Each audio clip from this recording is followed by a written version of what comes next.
Hello, good morning, good afternoon, and good evening. We are the Group 1. We are here to present safety orientation for visit plan. And I am Rainier Banderel, one of the presenter. I'm Christian D. Prado. Hello everyone, I am John Corday Nunyan. And I'm Jerusalem Kayabyab. So, we are the presenter, and first, we are here to tackle is what is PPE, and next is why PPE is important for a plant visit, and next is yung before, after, and during a plant visit, kung ano yung mga natutunan or ano yung mga dapat gawin and mga dapat na sundin habang nagpa-plant visit. And nandito si Christian Prado upang i-present ang what is PPE. Ako nga pala ang magtatalakay sa what is PPE. Ang PPE ay nangungulugang personal protective equipment.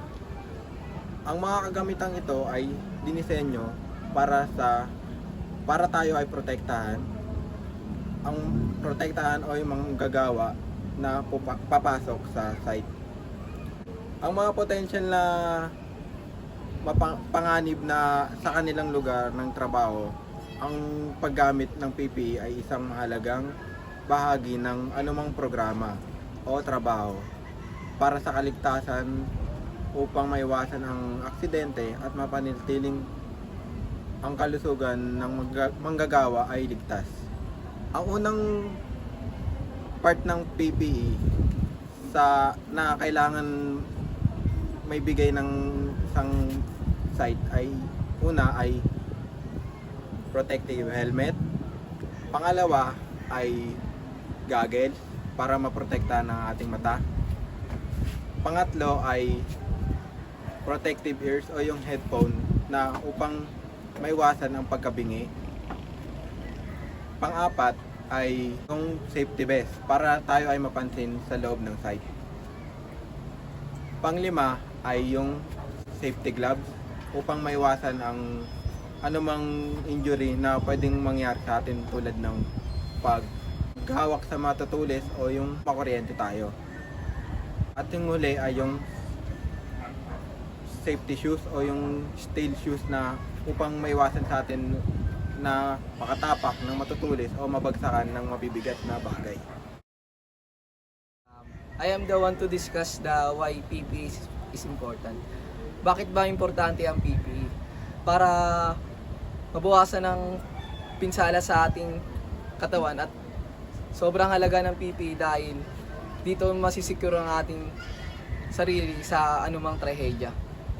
Ngayon naman, may papakita akong video para malaman nyo kung gaano ka-importante ang PPE. Safety helmet, hard hat. To protect workers against impact and penetration of falling, flying, and stationary objects. Ngayon, natapos na ang video, nakita nyo naman na napaka-importante ng safety helmet. Dahil makikita nyo doon sa video na anuhan yung isang lalaki ng mabigat na bagay. Dahil sa safety helmet, naiwasan yung pagka-fracture sa kanyang ulo. Safety shoe. Workers performing tasks which potentially expose them to extreme foot injury hazards, such as operating a ground temper or chipping concrete with a jackhammer, shall wear metal foot protectors. Ngayon naman, nakita sa video kung gaano ka-importante ang safety shoes. Nakita nyo naman yung isang tao na nagja-jackhammer. Kaya may safety shoes para maiwasan mabaksakan ang kanyang pa sa mabigat na bagay. Safety goggles. To prevent employee eye exposure by requiring all workers and projects to enforce eye protection use. Makikita nyo sa video na sobrang importante ang safety goggles para maiwasan ang pagkabulag ng mata. At ang safety goggles ginagamit siya sa pagga-grinding, pag-welding at iba pa. So next naman yung before visiting a plant. Ito yung mga kailangan natin gawin at pagandahan para kung bibisita man tayo ng isang planta, alam natin yung mga kailangan natin gawin. Yung una dito, kailangan natin mag-collect ng mga safety policy ng isang planta. Tapos sumunod yung potential hazard neto, tapos yung mga emergency exit o yung mga procedure ng mga emergency nila. Tapos yung next yung required safety gear. Siyempre, yun nga yung una, napakita naman natin yung mga PPE, ayun yung mga isa sa mga safety gear. Tapos yung, ayun nga, yung una, kailangan natin alaman din yung mga safety sign. Yung mga sign na makikita natin, dapat alam natin kung ano yung ibig sabihin nun. Yung una, yung makakita tayo ng ganito, must be worn on this site. Ibig sabihin nun, kailangan natin magsuot ng PPE. Kasi nga, marami yung danger na may encounter natin. Once na makita tayo ng ganitong sign, automatic na yun, kailangan natin magsuot ng PPE nila na indicated sa site na yun. Tapos yung next naman yung yung kung makita tayo ng isang notice na nakalagay is restricted area, keep out. Hindi natin pwedeng puntahan o pasukin yung na yun, isang area na yun. Kasi respect na lang din sa site na pupuntahan natin or yung planta na pupuntahan natin. Tapos yung next naman is yung danger, deep excavation. Ibig sabihin lang nito, maging alerto tayo kasi once na todo lakad tayo, wala tayo sa ulirat, hindi tayo nagmamasid-masid, hindi natin nabasa yung danger na yan, hindi tayong madisgrasya kasi malalaglag tayo sa mga hukay na ginagawa sa mga planta or sa isang site. Tapos yung next naman na danger is yung high voltage cable. Kaya nga may pinagsusuot tayo ng una pa lang ng PPE kasi yung isang PPE na mandatory yung gloves. So yung gloves nga, di ba? Once na humawak tayo, tas naka-gloves tayo, may electric shock na, di malilesen na yung mga electric shock na matatanggap natin, lalo na kung high voltage. Pero kung knowledgeable naman tayo, di once na makita natin to, di iiwasan na natin na dumikit o lumapit o humawak sa mga ganitong bagay.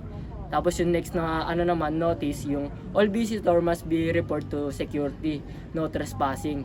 Ibig sabihin lang yan na pag pumunta tayo ng isang planta or ng isang site visit, siyempre hindi pwedeng basta-basta lang napapasok. Kailangan natin na makipag-ugnayan sa pinakamataas dito or yung engineer nila o yung naka-assign sa atin o naka-assign sa site na yun upang makapag-visit tayo sa mga site nila.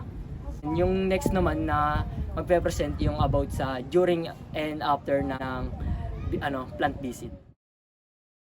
During a plant visit, ano nga ba ang mga dapat at hindi dapat gawin during plant visit? Una ay huwag kalimutang magsuot ng PPE. Siguraduhin nasa maayos na kondisyon ang mga kasangkapan bago gamitin. Laging sundin ang mga safety signs at tagubilin ng site manager. Katulad din ng sabi kanina, alamin at suriin ng mabuti o maging aware sa mga bagay na nasa paligid natin. May kasabihan nga na prevention is better than cure. Kailangan din nating maging maingat kasi hindi natin masasabi kung kailan na darating yung disgrasya. At kailangan huwag din gumawa ng unnecessary things dahil pwede ito maging cause ng aksidente. Iwasan din natin ang paghawak ng mga gamit na walang pahintulot. Lagi din natin mag-take ng notes kasi may mga bagay na sinasabi ang tagubilin na hindi pa natin alam patungkol sa pagbisita natin. Ngayon, ito naman ang mga dapat gawin after plant visit. Kailangan magsuri at magtala ng mga napansin o mag-take down notes tayo lagi.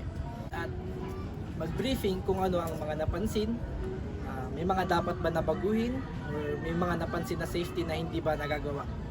May mga tauhan ba na hindi nagsusuot ng tamang PPE. After nun, i-check natin yung mga kasamahan natin kung okay pa ba sila. Tanghuli, magpasalamat sa engineer o representative ng isang site dahil siyang nagbigay ng kaalaman sa atin. Ito ang mga dapat gawin after plant visit. Maging isa itong lesson sa inyo at magamit nyo ito kapag kayo naman ang bumisita sa isang planta. At kami nga pala ang Group 1 na nag-represent ng safety orientation for visiting a plant.